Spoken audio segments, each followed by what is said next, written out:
All right, well, I think we'll go ahead and get started. I do know we'll have probably a few more people popping in and joining us as we, LACOE kind of has some dual webinars going on right now. But don't you just love it when lots of things change, right? At the transition between finishing up the prior school year and opening up a new school year. So there has been a lot of change going on at the legislative level. We know we've been speaking with many of you and getting many questions about some of these changes. So we thought it would be best to present with you everything that we know and some resources that you may find helpful.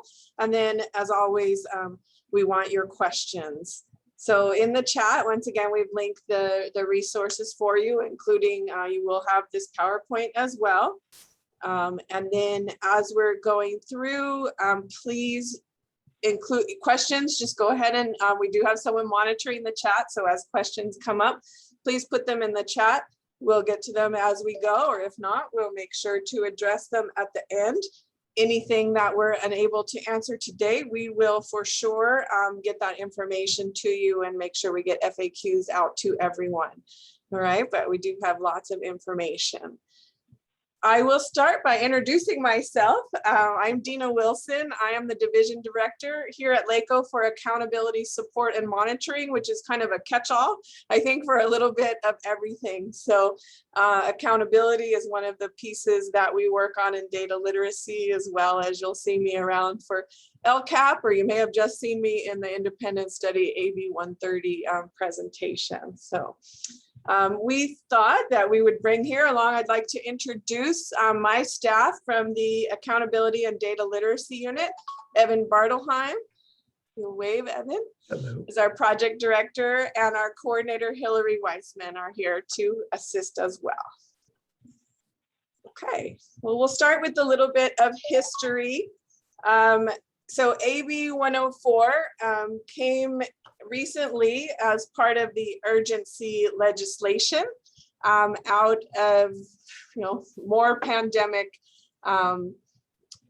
results for our students. And so one of the things that we've all been struggling with, and at the end of the 2019-20 school year, there was a lot more information coming earlier on, even from the CDE. And this year, not quite as much guidance has been provided for us. But there is some three things that you really need to know. And this did become effective on July 1st of this year, and it's retroactive, applicable to students who were in our schools last year, and many that are continuing with us. It added 3 sections to the education code. There's grade level retention, and that applies to students that were in your school districts last year, with the exception of your seniors, the students that were seniors last year. And then 2 and 3 apply to high schools only. So we'll go ahead and we're going to go through each section, but notice that because it came and it was signed already, that it is officially into effect as law. And there are lots of things that I know many of you need to take care of right now that may require you to go back and look at some of our students and their success last year. So I'll turn it over to Evan, where we're going to be talking about student retention, because this applies to all of you who are joining us today. Thanks, Dina. So yes, we're going to start with the first section of the bill, which created some new ed code 48071, which added some supplemental requirements for retention for the 2021-22 school year. So the Ed Code 48071 requires that LEAs implement a supplemental policy regarding retention of students who receive deficient grades for half of their courses during the school year 2020 and 2021. This supplemental policy is to be implemented and requires consultation with a parent or guardian upon receiving written requests. And I want to make sure it's written request for a conference or retention. 48071B2 states that the requirements of this section are supplemental to and do not replace any existing retention policy, which shall continue to remain operative for all school years. And key takeaway from that is that although it isn't necessary for LEAs to update their current board policy as it relates to retention. However, in the resource folder, you'll see we do have some sample CSBA board policies and ARs in there. So if you're interested, if you want to update your board policy, you can do that, but it's not required. This does only apply to grades K through 11. And AB 104 is actually silent on notification to parents. So you're not required to notify parents. And there's no expectation either through the bill that schools or LEAs are required to identify potential retention candidates. So just a few definitions. Oops, got that hair trigger here. A few definitions here. Just a pupil is the eligible pupil will be any pupil who received deficient grades for at least one half of the pupil's coursework during the 2021 academic year. And a deficient grade is defined as a D, an F, a no pass, or an equivalent as defined by the LEA. And the parent could include a natural or adoptive parent or guardian, a person having legal custody of the pupil, or any other educational rights holder. In terms of the consultation, it must take place within 30 calendar days of receiving a written request. And it must include a discussion of all available learning recovery options. And I think this is kind of the key takeaway in terms of what's the difference between what the existing policy was and what this new supplemental policy is.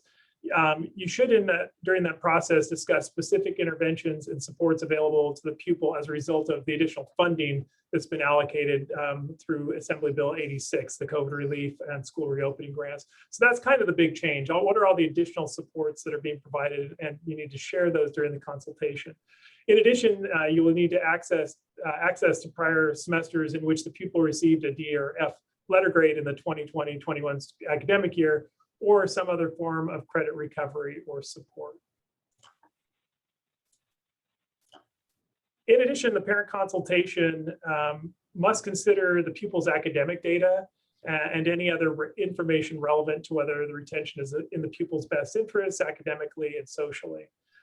It must also include discussion about the research on the effects of pupil retention and the types of interventions and supports that have been shown to be beneficial to pupils. And just for your convenience, we've included a couple of links here, including some Hattie visible learning research, UCLA, a search of online clearinghouse resources, as well as the CDE's webpage on research and data on promotion, retention, and intervention. Finally, the consultation should take into account the student's IEP, if applicable. Any retention decision should be consistent with that individual pupil's IEP. And in fact, if the timing worked out, if within 30 days of the written request, you were having the IEP meeting, you could have that, the retention meeting in conjunction with the IEP meeting. You don't have to have a separate one if the timing works out. So the consultation decision, once it's been reached, you're under no obligation to retain the students, and make that clear. An LEA is under no obligation upon receiving the written request to retain the student. However, once the LEA has made the determination, the parent or guardian must be notified of the final decision within 10 calendar days of that consultation. If the pupil is retained, the pupil must be offered the supplemental interventions and supports that are available as a result of the AB 86 funding, that COVID-19 relief funding. And if the pupil is not retained, the pupil must also be offered the specific interventions per AB 86, as well as the access to prior semester courses in which that pupil received a D or F letter grade during the 2020-21 school year, or some other form of credit recovery or support. And so I'm sure those of you who just came out of the SB 130 are starting to think, well, is there a connection here that we could use the two? So I'm going to stop there for any questions, and I think Dina and Hillary can feed those up. Yes. There is a question from Courtney Glass with regards to a gray area or a need for clarification. What if a student does well first semester all C's and above, but second semester bombs and gets 4 F's? Is this more than half for second semester, but no more than half of the year? ... My first question is, what grade level are we speaking of? I'm imagining it's, well, I think too, it does not specifically define it. It says half. But I'm thinking if this is a high school age student and we're talking about second semester, they're actually separate credits, separate courses. So you look at those separately, and I would consider, you know, second semester failing most of your classes, that they would qualify as half in that sense. You know, but other than that, it doesn't really define. I would have a discussion with the parent. Obviously, as you read through the legislation, they are not encouraging retention of students. They're encouraging rather looking at those opportunities for learning recovery and being able to keep students with their grade level peers. But really it's not specific, but we all know, at least at the secondary level, that those second semester grades really are what counts as far as did the student pass and meet grade level standards. Secondary student. Yeah, the secondary student. Yeah, so if it's secondary, then the second semester, if you failed more than half your classes the second semester, you would have to make all of those up. So that is looking at it, but really the legislation is written, and all of that, you know, extended learning opportunity and all that other legislation paired with this, the desire is to work with families to keep the students with their grade level peers and provide opportunity for makeup, but really looking at not pushing kids forward when they did not get, you know, a lot of that basic knowledge. I see we have another question from David. That's actually about the pass, no pass. We're going to address that in the next section, so I'll hold off on answering that. Claudia asked, if the student was homeschooled by their parents last year and want to return to the public school in the fall, and the parent indicated that the student did not do well in homeschool and want them to repeat the grade, do they have to submit anything in writing indicating that they retain them, or do they have to request the LEA to retain them following these processes? That I would need to do a little more investigation. Yeah, we can get the answer.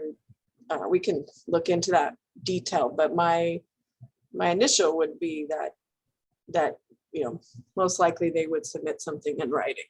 Yeah. But we will follow up with a Q&A that addresses all these if we don't have an answer right now. Dana asked, did I hear you say that the LEA is not required to notify parents? No, for this particular aspect of AB 104 for retention, there is no requirement to notify parents. That being said, yeah. There were questions also about, you know, when do parents have to make this request? And there is no limitation. So a parent could make this request technically 2 weeks into the school year, which is not really the best way to go. So while you are not required, it was in the bill for a minute, but was taken out that districts are not required to tell parents of this option. You know, you'd rather probably them hear about it from you than hear about it 3 weeks in from a parent down the street. And I just don't know that that's the best way to start it either. But you are not required to advertise this option. See, Jennifer asked, with districts that start late August, is there a process to request an extension to deadlines for notification and application from parent to allow overview with teachers when they return, and notification of parents that includes time to respond after the school year begins? Better opportunity to have them understand, have someone to ask and respond. Yeah, I think one of the concerns, of course, was when this law first came out was the timing and the requirement for a teacher to participate in the consultation when you may not have teachers available. But as Dina just pointed out, there was no deadline for this particular requirement. The most stringent deadlines are in the next section about grade changes that only applies to high schools. See, one of the last questions here is centered around, will the option to retain go beyond this year? Meaning if a student wants to attempt to make up courses, ultimately doesn't, and decides they want the extra year. Well, that's always an option. Retention has always been an option. This doesn't change any of these things. This what AB 104 says. If a parent does submit a request to retain a student in writing, that there is a timeline for response and et cetera. So this particular bill is for this upcoming school year. However, we always have processes for parents to request SSTs, et cetera, to look at what's the best educational option and setting for their child. All right. All right, so see no additional questions. If they come up, drop in there, but we'll move on to the next section. And Hillary Weissman will take over on the grade change request. Got it. And as you see, this second section, the grade change request is the addition to the educational code 49066.5 pertaining to the grading requirements for students that were enrolled in high school during the 2020 and 2021 academic year. And as you can see from the next slide, once again, this applies only to high school students in that school year of 2020 through 2021. And that second bullet, in essence, is asking that the LEAs, they're required to grant their requests from what is reflected on the student's transcripts to a pass or no pass grade, including pupils 18 years of age or older. If we start to look at this slide here, we have kind of a grade change request timeline. And as Dina mentioned previously, on July 1st, AB 104 was enacted. And on July 16th, the CDE posted grade change request template to the website. And 15 days from then, if you see directly across or next to July 31st, the deadline for LEAs to post the grade change request options to the website and to notify their parents, guardians, and students in writing. I'll keep reiterating the fact that July 31st is a Saturday, and subsequently this date has been rolled over to August 2nd on a Monday at the end of day. Not sure if that gives more time, but it rolls over to Monday at the end of day. From that July 31st or so, you'll notice it's August 15th or within 15 days of posting. Okay, the deadline for submitting requests for grade changes take place, and LEAs shall not accept applications after that deadline. From there, you'll notice that there's that August 30th deadline, another 15 days for the LEA to make changes to transcripts and notify students and parents and guardians of those changes. We'll continue to reiterate those dates and circle back to them. On the next slide, you'll notice that this, furthermore, the statute goes on to speak to the fact that LEA shall grant pass or no pass requests without limit of number or course type. For example, LEAs would not be able to say anything. They wouldn't be able to say that a grade change doesn't apply to an A through G course or to an AP course, or that it couldn't be done for like an Algebra 2 course. Those requests without limit of number or course type. Okay. Grade change shall not negatively impact GPA, and additionally, they shall not negatively impact students' eligibility to state or institutional financial aid. When we start to look at the ramifications of the pass or no pass, or the requirements on or encouragements of post-secondary institutions, as you'll see there, the California State Universities, CSUs, they're required to accept the pass or no pass grades for admissions. The university colleges and private colleges were encouraged to accept the pass, no pass grades on high school transcripts from the 2020 through 2021 through the 2023 and 2024 without prejudice. This is because the UCs, because of their constitutional autonomy, the legislature cannot place the same requirements that they would on the CSUs. And as noted on the last bullet, that the CDE posted the results of a survey of post-secondary public and private institutions that will accept the pass or no pass for admission purposes on the link that's provided. I'll just throw in, as of today, we did check, they cleaned up the list, and actually most, if not all, of the UCs did agree to adhere to recognize the pass, no pass for admission purposes without prejudice. So that list, if you follow that link, you'll see the whole list there. It does include currently all of the UCs. When we look at the high school, the LEA's responsibilities with regards to high schools, they're going to notify, they must notify students and their parents or guardians of the grade change options. Okay, this notice must be posted on the website and sent written. It must also include the 3 bullets that you see, the request for the grade change, the list of post-secondary educational institutions that will accept the pass and no pass without prejudice, and a statement that some post-secondary institutions may not accept the pass or no pass grades as valid credit. And I see the questions coming in, and we'll address those at the end. The grade change request template that you see right here, as I mentioned on previous slides with the timeline, this grade change was not posted on the CDE website until the 16th of July. Subsequently, 15 days from July 16th, as I said, falls on the 31st of July, which is a Saturday. And that has now been rolled over to August 2nd on the close of business on Monday. I think we did have one question regarding that deadline, that 15 days from posting. And I really don't think there's an AB 104 police who are coming out here. That in fact, the CDE missed both their deadlines. They were supposed to have posted their template within 15 days and it didn't get up until late, as well as the list didn't go up till the 23rd. It was supposed to be by the 20th. So if you post by August 2nd and accept requests through August 17th, I think, Catherine, you should be fine on that. Like I said, I don't think any police are coming, AB 104 police are coming to get you. And to reiterate that timeline again on the application and resolution, student parent, they have 15 calendar days to submit application after notification date. Once again, the LEA shall not accept applications after that deadline.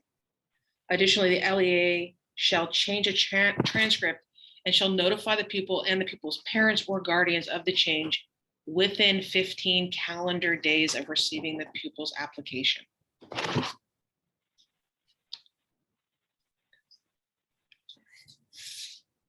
I'm looking at the questions here. Let's go back. Okay, yes. Now, with regards to section 2 and grade changes for dual and concurrent enrollment courses, this general caveat for this section, the law is silent and LEA should exercise caution if asked to change course grades for dual or concurrent enrollment courses. As a recommendation, it would be to, at the very least, communicate with the grade issuing institution in these situations to obtain their consent in writing to change the grade. It's essentially, you have an LEA that has not issued that grade. You have a teacher of the other institution that's issued this, and this might create some issues for yourself. So it's recommended that there is some communication between you and the issuing institution. And lastly, before we get to the questions I see rolling in, when you're looking at grade changes and the impact on A through G, AB 104 does not specify that any letter grades are excluded from the option to change to a pass or no pass. However, LEAs may want to take time to acquaint themselves with these institutions' expectations for pass or credit grade, and also certain expectations for certain majors. The links below for the CSU admissions guidance and the UC admissions guidance can provide further information. And questions. Lots of good questions rolling in. Yeah. I know Dina tackled one of them, but let's start rolling through some of these. It's like stump the people here. So August 17th. So Catherine, we already answered that. Brad asked, you have a sample notification that's translated into Spanish? No, we didn't. We were not able to translate that into Spanish. So keep looking. Yeah, we will look. If we post something else, we'll drop it and notify everyone in attendance. How does the pass? And there was a couple questions about the timeline. So, I think always we always have grace during this. That's something we've learned this last year.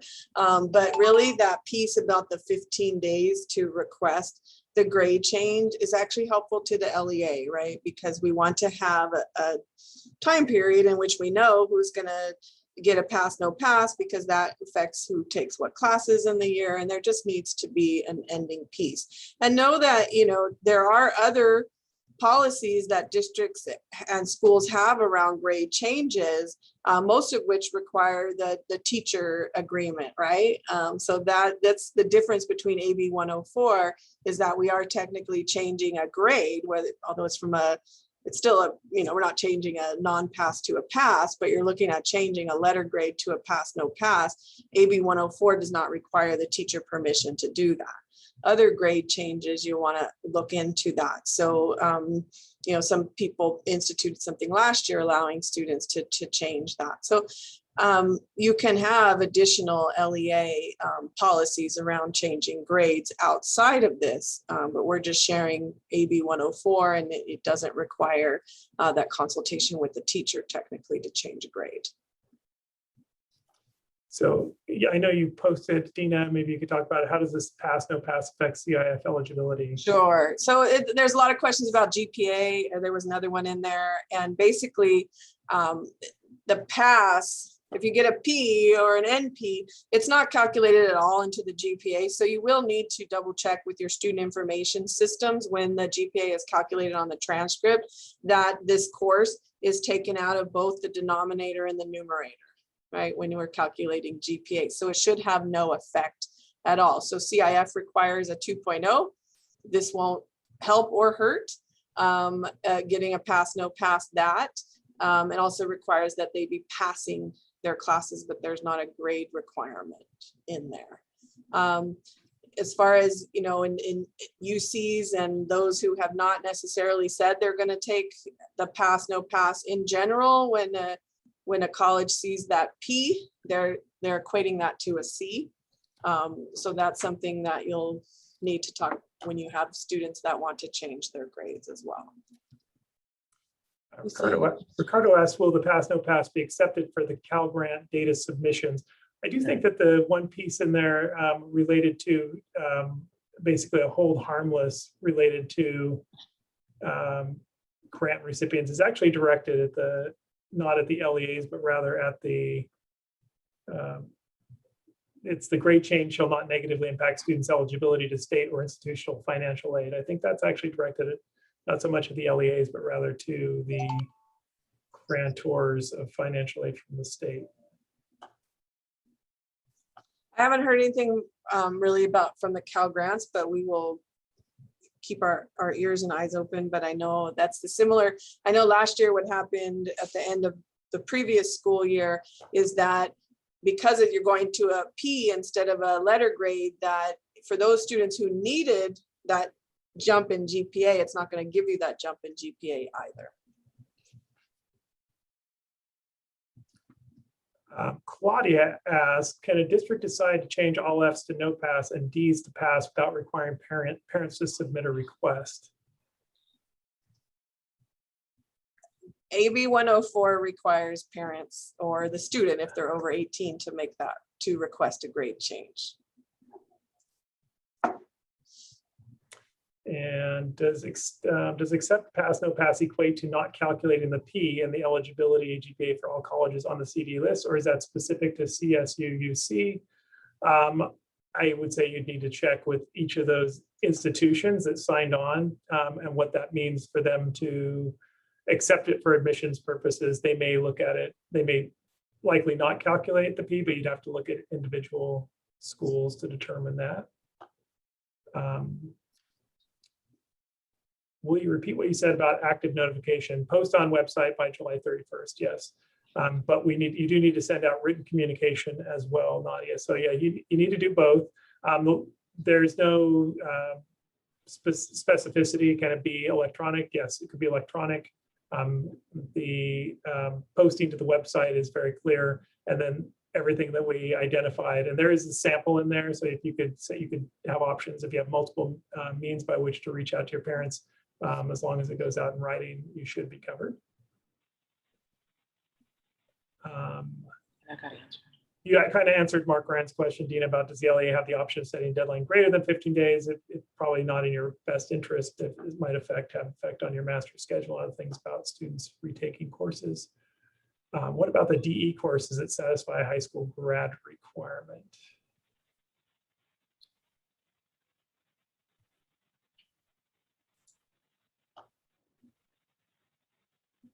I'm not. If it's on this, so is it going, if it's going on the student's transcript, high school transcript, then they would have that option to put it as a pass, no pass. And I see that question about if articulated a course requires a B to get college credit, they wouldn't, if they didn't get the B, then they wouldn't get college credit, but they could still get the credit that the high school would give them if you have that agreement. Brad, there is a sample notification in the folder. Sorry, I guess we didn't note that, but there is a sample notification letter in there that fulfills all the requirements. Sharon's asking, are you saying that we have to change a grade that a college issued? What if they refuse? Actually, we aren't saying that. If you have dual enrollment courses, there is no obligation. The challenge would be that you're required to change what's on the transcript, but if it's not a grade you issued, you are better, you have the option of removing it from the transcript. You can still calculate it internally for the purposes of graduation requirements. And the student could then submit that grade separately for college admission purposes, because you really were not the institution that issued the grade. However, if you have a collegial relationship with a community college, for example, and they might be open to changing those grades, you could at least have that conversation. But yeah, you're really not under any obligation to change the grade from another outside institution. I think that's all the questions for now. So we'll move forward on the last section. The third section is pretty straightforward, just graduation requirements that were added to Ed Code section 51225, and it relates to the coursework for graduation for high school for students who are enrolled in either their third or fourth year, 11th or 12th grade during the 2020 and 21 academic year. So the graduation requirements for those students, the changes that students are exempted if they were in their third or fourth year of high school in 2020-21, and they're not on track to graduate in 4 years. It exempts them from all local coursework and other requirements that are over and above the statewide course requirements. So the students could graduate with just the requirements for the state coursework. These students must, however, be provided with opportunities to meet the statewide coursework requirements to graduate. And this could include a 5th year of high school, credit recovery program, or any other local option you may deem effective. And one of the considerations here I've heard voiced is, well, what if that students see this loophole that they could only take one class? Keep in mind that you do have minimum day requirements in your board policy, and that would limit students from taking if they only had, say, one class left in order to fulfill the statewide requirements. So there are some ways that you could kind of rein in seniors who see this as a free pass. So you just need to be familiar with your local requirement, what your board policy is on that. And then one particularly important consideration for accountability purposes, there was a CALPADS flash that just went out. So if a student addresses the AB 104 and how they should be exited, because all this information will affect your graduation rate. So if a student is completing high school in the 2020-21 academic year based on the exemption from all but the statewide requirements, then the LEA should exit that student with an E230. Sorry about that, going into the dark here. Completer exit code that has a school completion status code of 100. So that would be they graduated with a standard high school diploma. However, if the student is expected to re-enroll for the 5th year, you'd want to use the E155. That's a year-end enrollment exit code. And that student would not be counted as a graduate in the 4-year adjusted cohort graduation rate. That exit code needs to be changed before the close of the amendment window on August 27th. When that 4-year cohort graduation data is pulled. If they do then go on to the 5th year and graduate during that time, however, just know that their 5th year completion will be credited to the LEA in that 2022 combined graduation rate. So the fifth year grads get added into your tier 4 for that combined rate. So that would be a win-win. So I think that is pretty straightforward on that one. Before I get to the final kind of Q&A though, just a couple next steps out here. This applies to all of these. So certainly developing the parent notifications for grade changes. As I mentioned, the template is available in the folder. But you may also consider notifications for retentions and also for the graduation requirements. Certainly for the grad requirements, if you can capture any of those students who may not have graduated, it's in your best interest in terms of accountability. You want to capture them to give them that extra option. Definitely should inform your technology or data leads that they may need to recalculate the graduation requirements for some of last year's juniors and seniors should they opt to have their grades changed.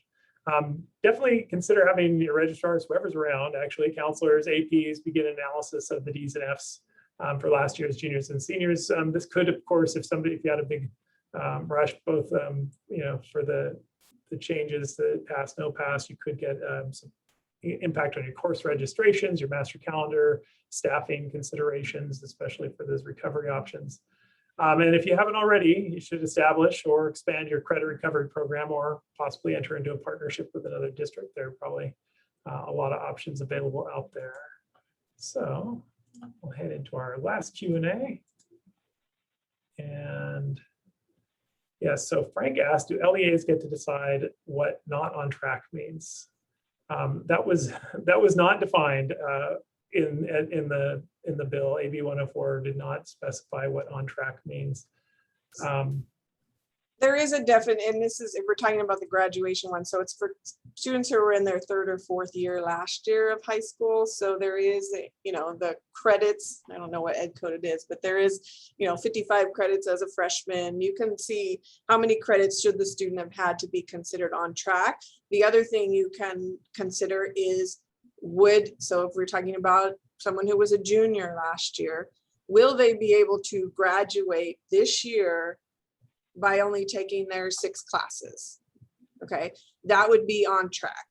If a kid would have to go to independent study or all kinds of other ways in addition to their 6 periods to get on to in order to graduate next June, that's not on track.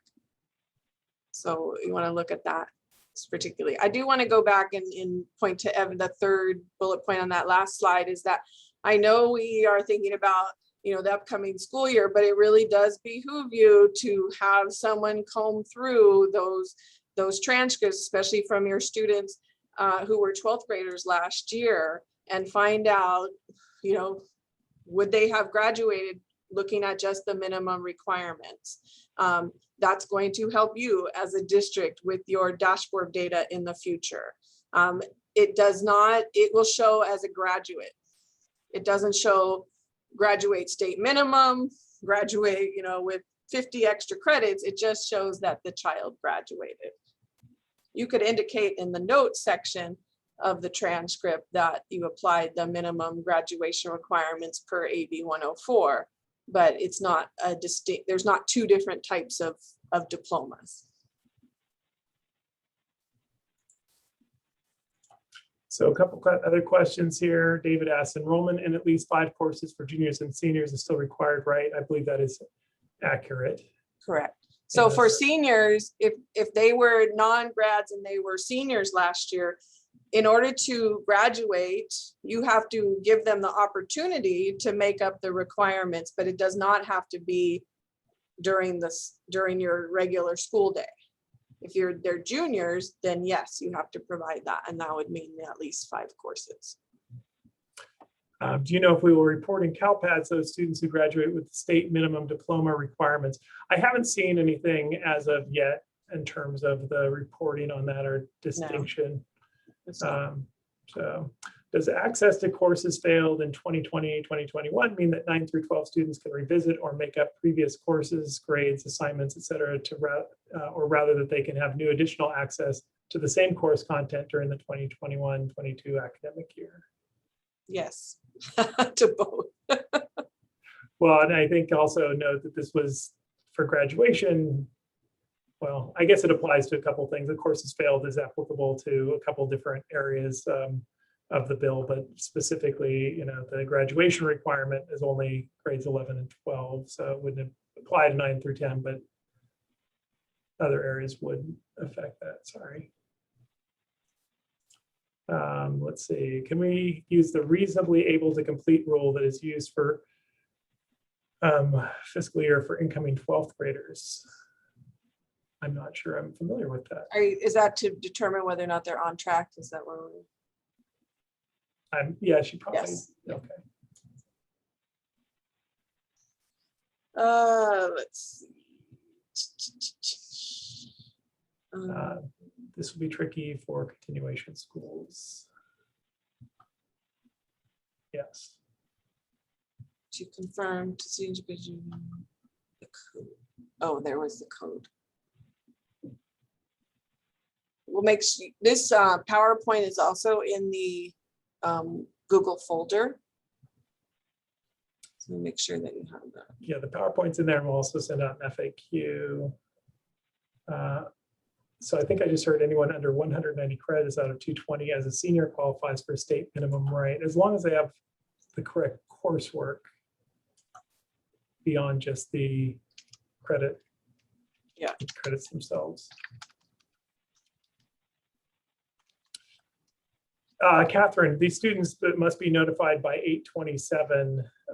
That's again in your best interest. 8/27 is the deadline for reporting your submit. That's the amendment window for submitting the end of year, which goes from which they pull the cohort graduation rate. They actually, yeah, so you would want to notify them before then because it's in your interest to get them cleared so you can capture them rather than have them show up as a non-grad.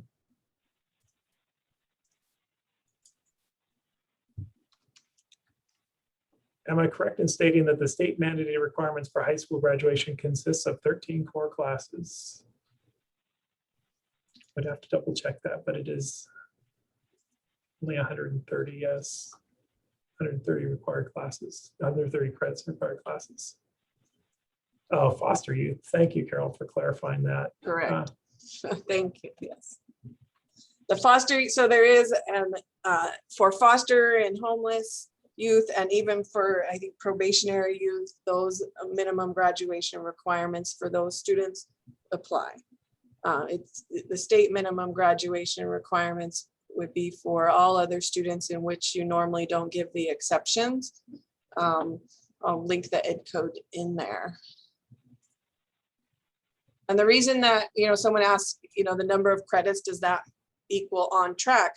Not everybody, I mentioned the 6-period day schedule, not everybody has that same schedule. So, number of credits depends. Some have an opportunity only to earn 60 credits in the year. Others of you have schedules where during a regular school day, students can earn up to 80 credits. So it really kind of depends on your schedule as well.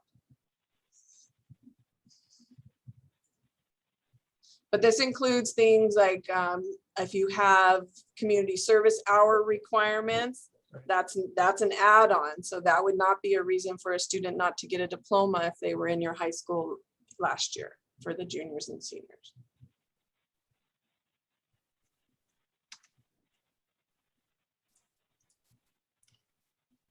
Okay, I see no more questions right now, unless somebody wants to shoot one in there really quick. Otherwise, I'd like to thank you for joining us today. We will follow up. We will make a recording of this available. We'll post it, and you can share that with anybody who was unable to attend, as well as all the resources we'll send back out to all our email lists that we sent the original invite out to. If you have any additional questions, our emails are here. We're happy to answer anything that may come up, any unanswered questions. But again, thank you for joining us, and we wish you the best of luck in addressing AB 104.